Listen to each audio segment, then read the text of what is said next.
Comment ils vont les jeunes en ce moment? Et oui Marion, ça n'a pas l'air simple. Du coup, je te propose d'aller à la fac aujourd'hui pour rencontrer les étudiants et étudiantes en master assistant metteur et metteuse en scène à l'université de Poitiers. On y va?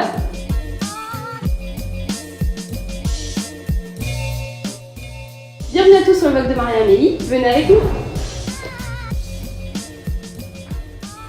Ah oui, et n'oubliez pas de vous connecter sur notre compte Instagram pour découvrir les bonus.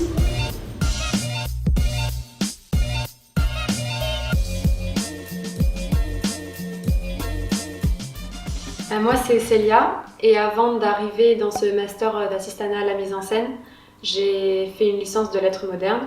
Moi, je m'appelle Romane, j'ai fait la licence art du spectacle de Poitiers. Je m'appelle Swan, j'ai fait la licence art du spectacle qui est en bicursus théâtre et cinéma. J'ai fait ma 3e année de licence art du spectacle à l'étranger en Erasmus en Slovaquie, à Bratislava, pour rajouter à notre cursus la marionnette. Je m'appelle Jean-Raymond. Avant, j'ai fait une licence art du spectacle option cinéma à Poitiers. En 2 mots, le master, il a 14 ans maintenant d'existence. Au tout début, c'était un master à la mise en scène. Puis, il est devenu master à la dramaturgie à la mise en scène.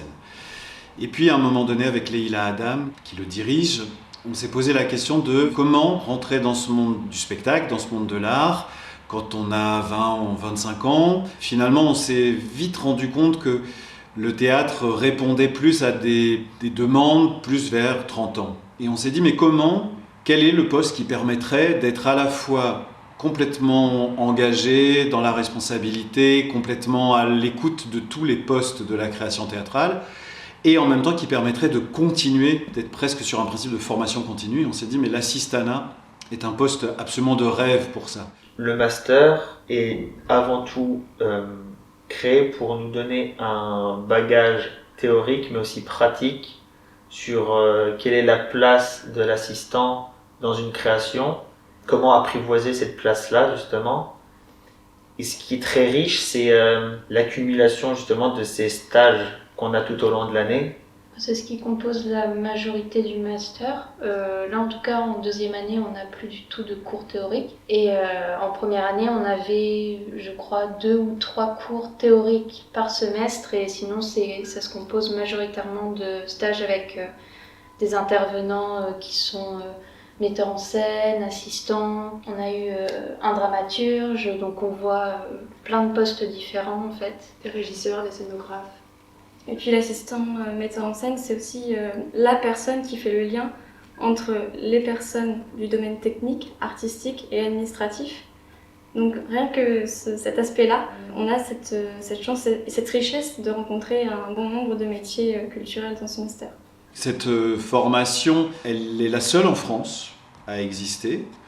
C'est vrai qu'encore aujourd'hui, on peut rencontrer dans le métier un certain questionnement sur pourquoi tout d'un coup se projeter professionnellement sur un métier d'assistanat. C'est vrai que si on pose la question aujourd'hui à une metteuse en scène ou un metteur en scène de la nécessité d'être accompagné, tout le monde est d'accord, il faut un assistant ou une assistante. Donc aujourd'hui, en fait, on voit bien que c'est un métier qui est complètement en train de se définir, qui est complètement en train de s'inventer. Et les anciens étudiantes et étudiants, les anciennes étudiantes et les anciens étudiants de la promotion sont vraiment dans la démarche justement de créer cette nouvelle possibilité d'une carrière qui je trouve moi est très essentielle parce que si on devait le définir, c'est finalement quelqu'un qui est à la fois complètement conscient ou consciente de la création, donc qui a besoin de sensibilité artistique, de connaissances artistiques, mais qui a la distance nécessaire puisque ce n'est pas sa propre création. Pouvoir s'appuyer, pouvoir dialoguer, pouvoir être en dialectique avec quelqu'un, c'est absolument nécessaire aujourd'hui. Je voulais ce master parce qu'il était professionnalisant. Oui, moi aussi, je pense que ça a été vraiment ça, le moteur principal. Je voulais ce master-là parce qu'il était extrêmement axé sur la pratique, sans omettre qu'il y avait certains outils théoriques nécessaires, mais avec beaucoup de stages. Et puis parce que j'avais un peu connaissance de la vie culturelle à Poitiers, qu'il y avait beaucoup de festivals, qu'il y avait une scène nationale, qu'il y avait un centre dramatique, et que le master était aussi beaucoup en interaction avec ce qui se passait dans la ville, et tout ça a fait que j'ai vraiment voulu choisir ce master-là. Je visualisais le personnage principal qui ouvre sa réunion Zoom, Et en fait, cette personne-là est en questionnement sur son avenir professionnel dans le monde de la culture. Bonjour, je suis actuellement dans la faculté de Poitiers. La salle dans laquelle je suis est vide. On rêve d'un ailleurs. Et cette personne qui ouvre sa réunion Zoom, en fait, se retrouve face à ses différents interlocuteurs. Et en fait, ces interlocuteurs, on va se rendre compte que ce sont des allégories de certains états. Donc il y aurait l'espoir qui serait connecté, il y aurait l'idéaliste, le déni, l'anxieux, la désillusion, le pragmatique. Enfin, j'ai fait toute une liste d'idées. Mais en gros, l'idée, ce serait que cette réunion Zoom serait en fait l'espace mental et intérieur d'une seule et même personne. Et comment avez-vous vécu cette crise sanitaire et quels mots vous metteriez sur ces émotions ? Je pense que d'abord, il y a eu une non-surprise, enfin, d'être vu comme non essentiel, parce que je pense que c'était mettre un mot sur ce qu'on avait déjà tous et toutes compris de la priorité que nous accorde, enfin la place que nous accorde le gouvernement, etc. Mais je pense qu'après, il y a eu aussi de la colère. Il y a eu la compréhension d'un premier temps que tout ferme, il y a eu un virus, il y a une pandémie mondiale, personne ne va remettre en question le fait que c'est normal qu'à un moment donné, dans une crise, on fasse des choix qui nous coûtent. Mais après, il y a eu la colère de voir certains lieux rouvrir, comme les centres commerciaux, tu en parlais tout à l'heure, et pas les théâtres où on respecte les distanciations. Là, oui, il y a eu de la vraie colère et de l'inquiétude. Et de l'incompréhension surtout, puisque tous les théâtres avaient mis en place un protocole sanitaire. Et ils ont pourtant vu leur structure fermée. Donc je pense qu'il y a un peu de l'incompréhension quelque part aussi. Et puis un sentiment d'abandon parce qu'il y a le silence. Enfin, ils ont extrêmement tardé à se prononcer. Le gouvernement a extrêmement tardé à se prononcer sur ce qu'il voulait faire du monde de la culture. Et on est beaucoup, je pense, à juger que les raisons sont pas très valables. Et je pense qu'il y a d'un côté les actes, le fait qu'on ferme, mais c'est pas que ça, c'est le silence qui s'ensuit, le fait d'être laissé de côté. Bon, en ce moment, on sait tous, on traverse une crise absolument terrifiante pour les métiers de la culture. Donc aujourd'hui, déjà, je trouve que se projeter dans un métier artistique, c'est déjà complexe. C'est déjà finalement sentir en soi qu'on a une sensibilité à l'inconnu, à ne pas tout maîtriser, à accepter la surprise, l'émerveillement, le spontané, le hasard. Donc c'est vrai que c'est très courageux. Aujourd'hui, ça devient presque de la bravoure parce que effectivement, quel sera l'état du théâtre dans 1 an, dans 2 ans, de la création théâtrale et chorégraphique et au-delà, dans 1 an, dans 2 ans, dans 3 ans. Je pense qu'on sent bien que nos pratiques vont se restructurer, on sent bien que tout ce que nous traversons nous questionne profondément sur la place de la création. Pour elles et eux, aujourd'hui, c'est d'autant plus un acte absolument fort, puissant, d'oser encore se projeter dans ces parcours si fragiles, si tendus.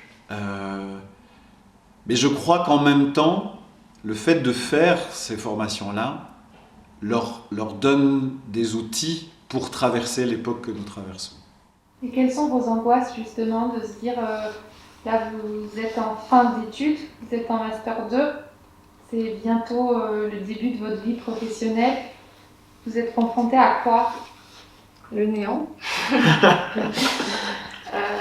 Je pense comme tous les étudiants, comme tous ceux qui arrêtent les études, il y a déjà si on peut dire, l'angoisse de rentrer dans le monde professionnel. Donc forcément, il y a déjà un gros changement à la vie qui est quand même pas négligeable. Je vais y arriver. Et ça, c'est pour tous les étudiants. Et là, je pense que le problème, c'est qu'avec les confinements, le fait qu'on soit dans une incertitude complète, c'est qu'on ne sait pas si on peut trouver un stage, on ne sait pas si on peut trouver un contrat, on ne sait pas ce qui est possible parce que la situation est instable et que le problème, c'est que ce genre de choses, ça ne se fait pas au dernier moment. Donc moi, en tout cas, c'est ce qui m'angoisse le plus. Quand on voit toutes les créations qui ont été annulées pour cause de la crise sanitaire, déjà qu'en temps normal, c'est pas forcément facile de trouver un emploi dans ce milieu-là et dans d'autres. Mais donc avec en plus la Covid, il y a une petite dose de stress qui rentre en plus de est-ce que je vais me retrouver avec quelque chose à la fin de mon master, même validé ou non, quoi. Je travaille toujours à l'idée que je suis plutôt dans la transmission d'une expérience, d'outils pour leur permettre à ces futurs professionnels de construire un parcours. Donc il y a toujours cette idée d'être plutôt dans l'invention et même moi-même de me nourrir aussi d'expériences qui sont celles d'une autre génération, d'autres envies, d'autres médias. J'ai vraiment toujours cette curiosité-là. C'est vrai que quand je suis venu en octobre, j'ai dû faire l'aveu que c'était la première fois où je ne me sentais plus de transmettre une connaissance dans l'idée de pouvoir l'utiliser, puisque tout me semble se bouleverser. Et ça a été passionnant, puisqu'avec elles et eux, on s'est posé et on s'est dit, mais finalement, malgré la distance d'expérience, malgré une distance générationnelle, c'est peut-être la première année où on se retrouve autant ensemble au même moment. Et peut-être on peut se poser la question ensemble de quelle est la création, quel est le théâtre qu'on aimerait pour demain. Au-delà des questions économiques, mais d'être dans une société qui ne place pas la culture comme essentielle, je pense qu'il va être difficile de se reconstruire sereinement en poursuivant ce modèle sociétal. Voilà. Avec tout ça, on se demande où est-ce qu'il y a la place pour viser vraiment ce pourquoi on est là. C'est-à-dire qu'on a tellement peur de ne pas avoir de travail, de ne pas avoir de contrat, qu'on se demande si on va devoir tout accepter. Moi, cette réponse, j'ai déjà un peu une réponse sous-entendue. J'ai pas envie de tout accepter. Je pense qu'on a chacun et chacune nos compétences. Si on a un bac plus 5, qu'on a des stages et qu'on a fait des expériences, c'est pas pour accepter un contrat où on est sous-payé à apporter le café. Enfin, je suis en train de caricaturer, je dis pas que c'est ce qu'on va me proposer. Mais on se demande où est la place à l'espoir dans tout ça. On a tellement l'impression qu'il n'y a rien qui va suivre, qu'on se dit, mais en fait, est-ce qu'il faut que je baisse mes attentes ? Mais j'ai pas envie, moi, j'ai pas envie de baisser mes attentes, je veux réussir ma vie, je veux faire ce qui m'épanouit. Et ça, c'est compliqué, je trouve, de trouver la place de notre espoir, de nos compétences là-dedans, alors qu'on a l'impression que c'est en décalage complet avec ce qu'est capable de nous proposer la société aujourd'hui, ou en tout cas ce qu'elle veut bien nous proposer. Et c'est pas les gens, je pense qu'il y a plein de personnes, plein d'artistes qui seraient prêts à nous embaucher, à nous payer, mais qui n'ont juste pas les moyens aussi. Voilà.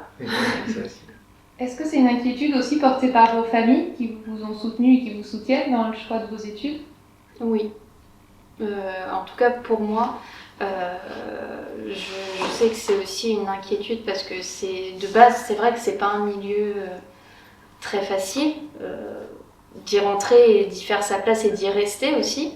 Après, je pense qu'il y a ce truc-là mes parents, je pense, sont angoissés depuis 5 ans quand j'ai commencé ma licence.